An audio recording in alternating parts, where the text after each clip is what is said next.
Magandang araw, Malacanang Press Corps. Sa gitna ng kasalukuyang sitwasyon sa Senado, minabuti ni Pangulong Ferdinand R. Marcos Jr.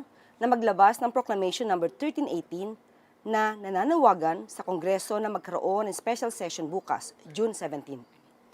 Walang ibang hangad ang Pangulo kundi mapabuti ang kapakanan ng taumbayan dahil layunin ng naturang proklamasyon na agad ng aksyonan ng Kongreso ang mga priority legislations katulad ng National Center for Geriatric Health, amendments to the Government Assistance to Students and Teachers in Private Education, or GASTE Act, Assistance to Individuals in Crisis Situations, or AICS, amendments to the Universal Access to Quality Tertiary Education Act, Last Mile and Geography Isolated and Disadvantaged and Conflict-Affected Areas School Act, amendments to the Masustansyang Pagkain para sa Batang Pilipino Act, Anti-Political Dynasty Law, Presidential Merit Scholarship Program, at iba pang mga hakbang na naglalayong palakasin ang social protection at iangat ang pamumuhay ng taumbayan. Maliban dito, masisimulan na rin ng Commission on Appointments na aksyonan ang pending appointments ng ilang posisyon sa gabinete, military at foreign services.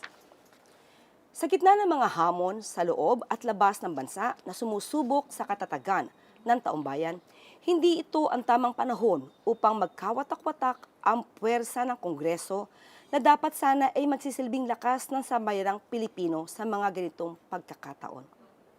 Naniniwala din ang Pangulo na taumbayan ang dapat na sentro ng paninilbihan ng mga lingkod bayan, hindi ang kapangyarihan ng mga politikong ganid sa posisyon na sunod-sunuran sa kapangyarihan. Mainit na tinanggap ni Pangulong Ferdinand R. Marcos Jr. si German President Frank-Walter Steinmeier sa kanyang pagbisita sa Pilipinas ngayong araw. Ang unang pagbisita ng German President sa nakalipas na mahigit 60 taon. Ayon kay Pangulong Marcos Jr., indikasyon ng pagbisita ng German President sa commitment ng kanilang bansa na panatilihin ang momentum sa high-level exchanges sa pagitan ng Pilipinas at Germany. Binigyan diin din ng Pangulo sa kanyang mensahe na mas lalo pang titibay ang ugnayan ng Pilipinas at Germany sa bilateral at multilateral fields. Napag-usapan naman sa bilateral meeting ng dalawang leader ang iba't ibang usapin kabilang na ang peace and development, defense, maritime cooperation, economic cooperation, climate change, renewable energy, at labor.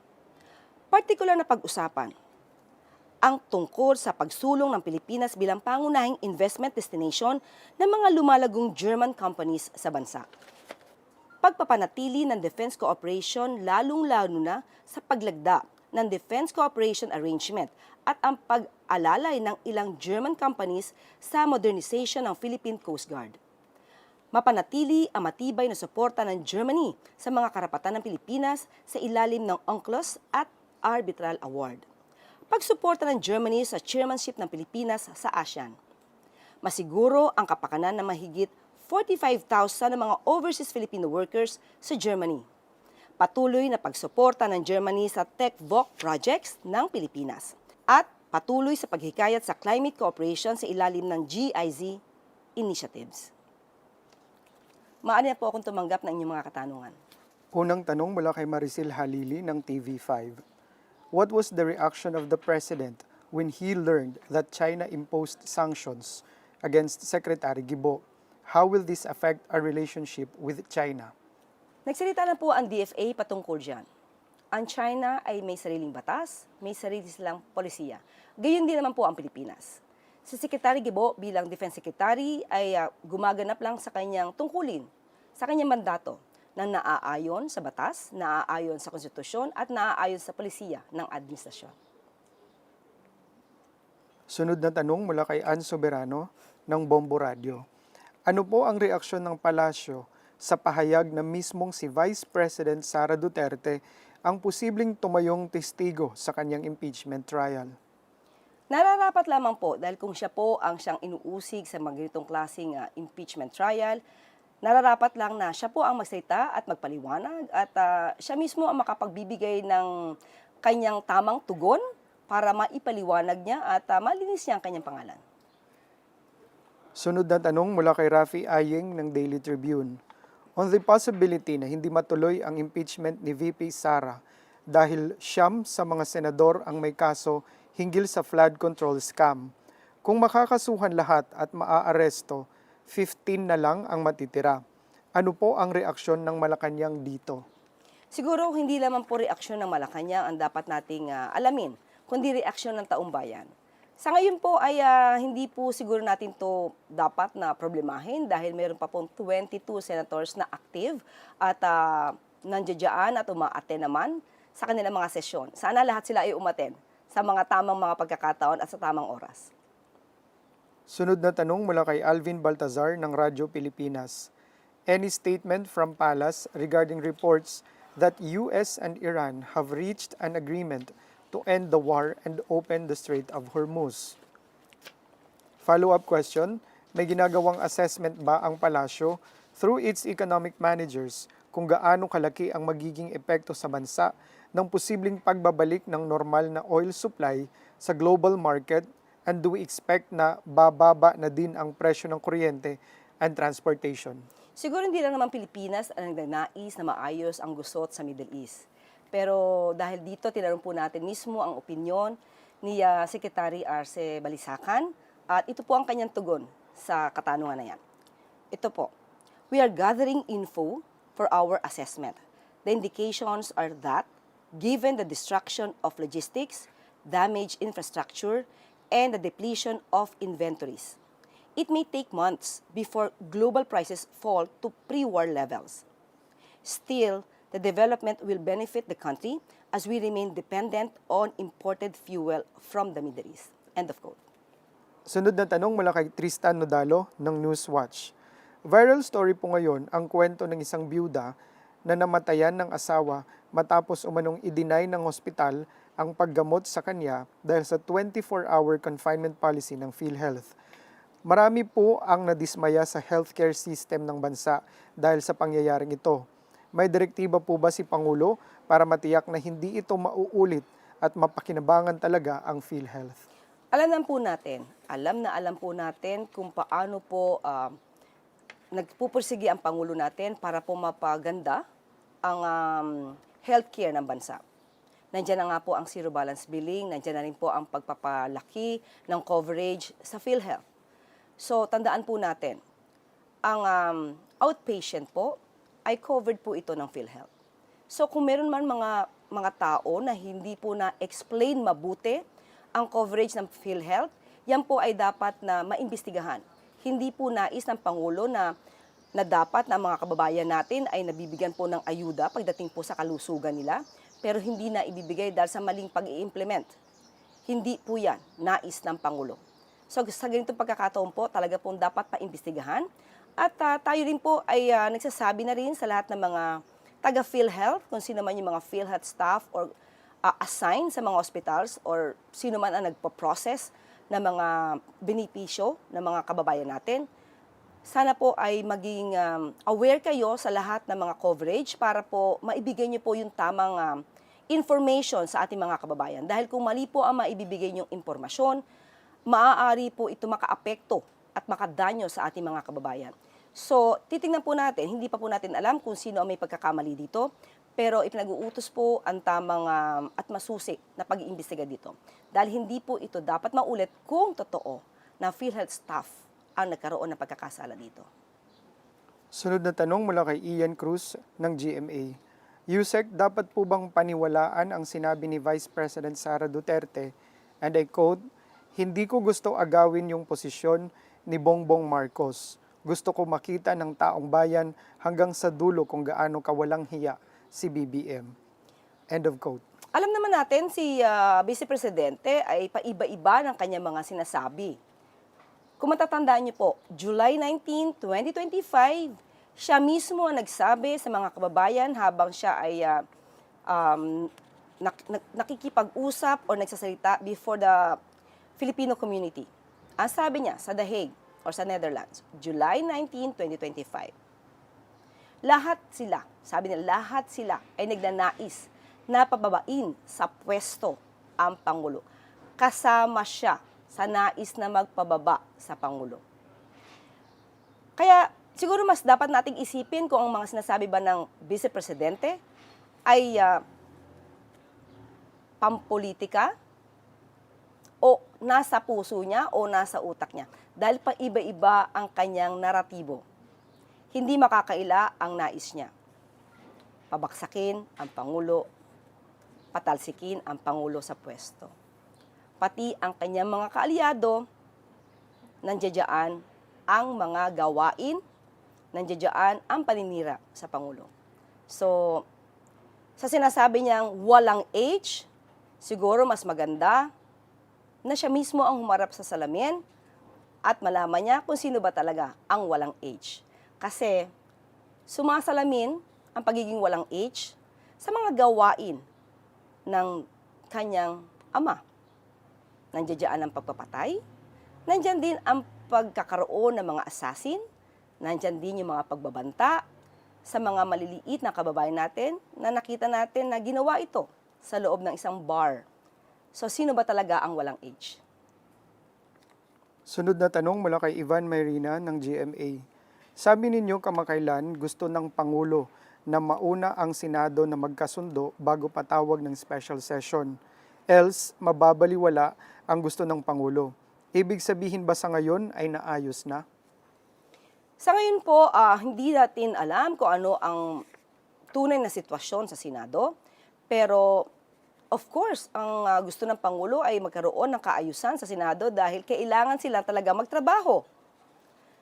So, nasa kanila pong kamay yan. Sa ngayon po, ang obligasyon ng Pangulo ay ginawa niya. Nagpatawag po siya ng isang special session at nasa kamay na po ito ng mga senador kung kayo rin po ay tutugon sa inyong obligasyon. Sunod na tanong kay Tristan Nodalo ng Newswatch. Senator Ping Lacson says handa sila sa dirty tricks ni Senator Alan Cayetano na isasagawang special session. Nababahala ba ang Malacanang sa posibilidad na magkaroon ulit ng kaguluhan sa pagdaraos ng special session? Alam po natin na sila ay dapat na maging professional at sila naman ay mga senador at alam naman nila ang kanilang mga tungkulin. Kung handa po sila sa dirty tricks ni Senator Alan Cayetano, magandang balita yan dahil siguro nga po nakikita na natin even before kung ano ba talaga yung mga naging aksyon ni Senator Alan Cayetano, hindi lamang dito sa Senado, kundi pati sa House of Representatives kung saan hindi niya rin binitawan agad-agad ang posisyon bilang House Speaker. Kahit na mayroong usapan, may term sharing agreement, hindi niya agad ito tinupad. So maganda po, nahanda sila dahil ang paghahandang ito sa mga gitong klaseng kaguluhan ay dapat lang masolusyonan agad para sa taong bayan. Hindi sa pansariling ambisyon ni numan. So dapat talagang tutulan ito dahil ang dapat isipin nila, taong bayan at ang interes ng bansa. Huling katanungan mula kay Joash Malimban ng Bilyonaryo News Channel. Tinawag ni Representative Ellie San Fernando si Executive Secretary Ralph Recto na salot sa buhay ng mga manggagawa at ordinaryong Pilipino dahil umano'y hinaharang ni Recto ang pagbubuwag ng provincial rate at pagtanggal ng VAT. Ano po ang inyong masasabi tungkol dito? Follow-up question, ayon kay Representative Ellie San Fernando, in 4 years, walang kahit anong panukalang batas o batas na naipasa tungkol sa mga manggagawa si President Ferdinand R. Marcos Jr. Ano po ang response ng Malacanang dito? Unang-una po, ang Pangulo, ang administrasyon ay ginagawa ang tungkulin ng naaayon sa batas at kung ano lang yung sakop nilang kapangyarihan. Ang Pangulo po ay nagbalita kamakailan lamang, this is May 1, 2026, nagkaroon po ng wage hike in Northern Mindanao, Caraga, effective May 1, 2026, kung saan nagkaroon po ng increase ng sahod dito sa Northern Mindanao, Caraga. Ito po ay ayon na rin po sa pagtutulungan ng DOLE, ng Regional Tripartite Wages and Productivity Board, kung saan ang ahensya na ito ay tumutugon sa pag-increase o pag-monitor ng tamang sweldo kada region. So ito po ang obligasyon ng administrasyon. At kamakailan nga lamang po ay meron din pong pag-increase ng sweldo dito sa Region 3. Yan po ay nakita po natin as of April 16, 2026 ay nagkaroon po ng karagdagang sweldo sa mga manggagawa sa Region 3. So in other words, ang Pangulo po at ang administrasyon, pati na po ang DOLE, ay tumutugon sa kanilang mandato na naaayon sa batas. Ang sinasabing hindi nagpapanukala ng batas tungkol sa National Minimum Wage, hindi po ito trabaho ng Pangulo. Trabaho po ito ng mga mambabatas. So wag pong ibato ang trabaho nila sa ehekutibo dahil yan po ay trabaho ng Kongreso. Kung gusto niyo po na dapat na magpatupad ng mas mataas pa na minimum wage, kayo po, sa inyo po iyang mandato. So kung ano man ang kakulangan ninyo, kung meron man kayong katamaran, at hindi nyo nagagampanan ang inyong trabaho bilang mambabatas, huwag nyo pong ipahid sa ehekutibo. Huwag nyo ipahid sa Pangulo. Dahil ang Pangulo ay tumutupad at gumagampan sa kanyang obligasyon ng naaayon sa batas. Sa inyo pong obligasyon yan. Kayo po ang magbalangkas ng batas, kayo po ang makipagdebate, at kayo po ang magbigay ng bill para maipasa ang isang batas. At patungkol naman sa pagsasabi na salot, pati po yung VAT, wala po sa kamay na Executive Secretary ang pagtanggal ng VAT. Economic managers, of course, absolutely, pwede silang magbigay ng opinyon. Yan ang kanilang trabaho. So dapat siguro malaman natin, ano ba ang tulong ng VAT sa bansa? Saan ba ito nagagamit? At kung balak niyo po itong patanggal, hindi rin po ito katungkulan o hindi po ito hawak ng isang executive secretary. Ito po ay hawak din at nasa kamay ng Kongreso. Trabaho niyo po yan. Yan na po ang huling katanungan. Balik sa iyo, UC Claire. Maraming salamat. Walang oras na sinasayang si Pangulong Ferdinand R. Marcos Jr. upang magpaabot ng iba't ibang tulong sa mga residenteng niyanig ng lindol sa Mindanao. Noong Lunes, personal na binisita ni Pangulong Marcos Jr.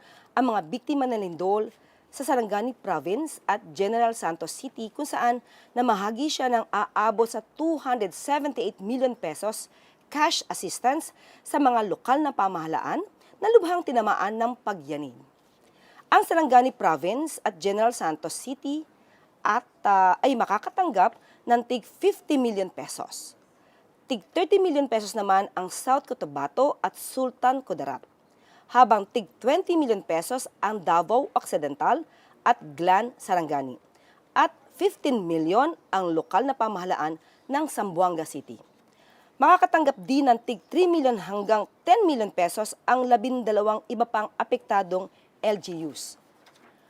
Naglaan din ng 50 million pesos ang pamahalaan sa ilalim ng Local Government Support Fund para sa mga pagsasaayos ng mga buildings at hospital sa bayan ng Alabel at Glan. Ang Department of Human Settlements and Urban Development sa pangunguna ni Secretary Jose Ramon Aliling ay mamamahagi ng 30,000 cash assistance sa mga pamilyang nasiraan ng bahay. Samantalang ang Department of Education sa pamumuno ni Secretary Sani Angara ay naglabas ng 21.93 million pesos para sa clean-up at pagsasaayos ng mga sirang classrooms sa Mindanao. Binigyan din ni Pangulong Marcos Jr. na ang iba't ibang ahensya ng pamahalaan ay nakahandang magbigay ng iba't ibang uri ng tulong sa mga apektadong pamayanan. Si DSWD Secretary Rex Gatchalian ay naglaan ng sapat na food packs at iba pang relief goods sa mga apektadong lugar, lalo na ang iba pang isolated areas katuwang ang Philippine Navy at Philippine Air Force.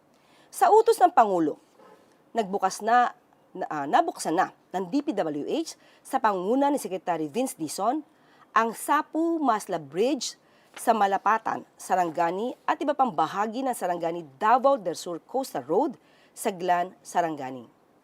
Ligtas na ring nakabalik ang mga pasyente at balik normal na ang operasyon ng Sarangani Provincial Hospital at Dr. George P. Royeca Hospital sa General Santos City matapos ang isinagawang rehabilitasyon ng DPWH.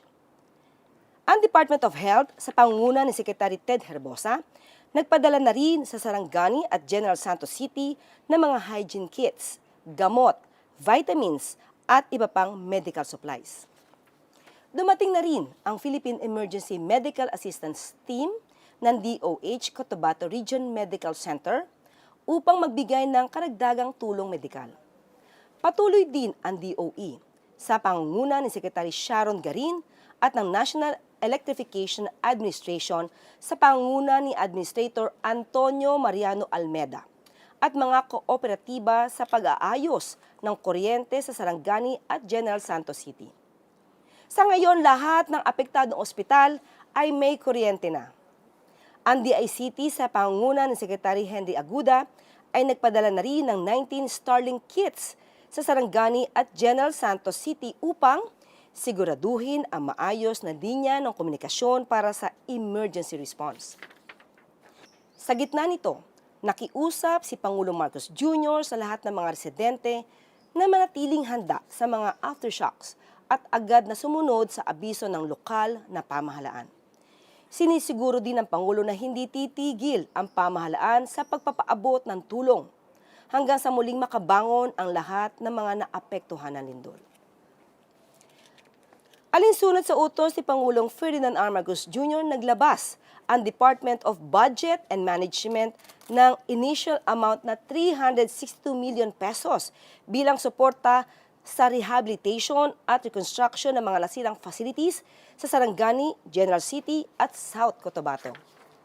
Binigyan diin ni DBM Acting Secretary Kim Robert De Leon na kinuha ang pondo mula sa Local Government Support Fund na direktang ida-download sa mga apektadong local government units upang mapabilis ang recovery efforts at muling maibalik ang mga infrastruktura sa mga lugar na lubhang tinamaan ng lindol. Ang nasabing halaga ay bahagi ng malawakang disaster response and recovery financing strategy ng pamahalaan. Bago nito, nauna nang nagpalabas ang DBM ng 100 million pesos sa General Santos City noong June 9 para sa repair at rehabilitation ng multipurpose building sa Barangay Dadyangas East. Aabot naman sa 140 million pesos ang inirelease ng DBM sa Sarangani Province noong June 15 para sa pagsasaayos ng mga nasirang gusali doon.